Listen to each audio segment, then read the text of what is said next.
Nalilito ako. Sino ba dapat? Mas lalo kami sa'yo, nagtatagalog kayo. Mas nalilito kami sa'yo. Sino ba kayo?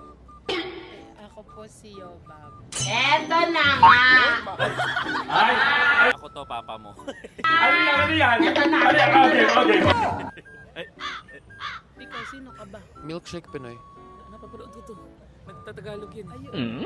Hello po. Napaka-energetic niyan.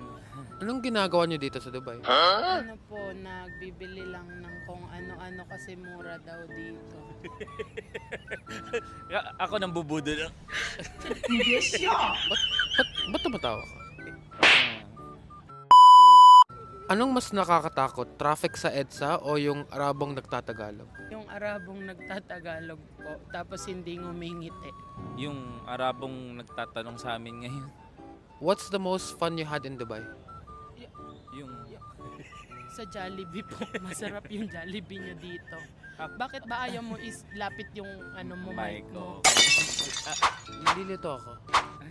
Sino ba dapat? Mas lalo kami sa'yo, nagtatagalog kayo. Mas nalilito kami sa'yo. Ano ba talaga? Sorry.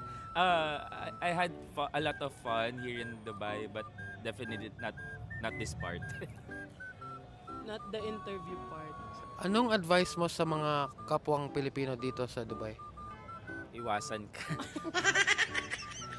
Sana pag may nakitang may mic na may sandok, wag nang lapitan. Thank you guys.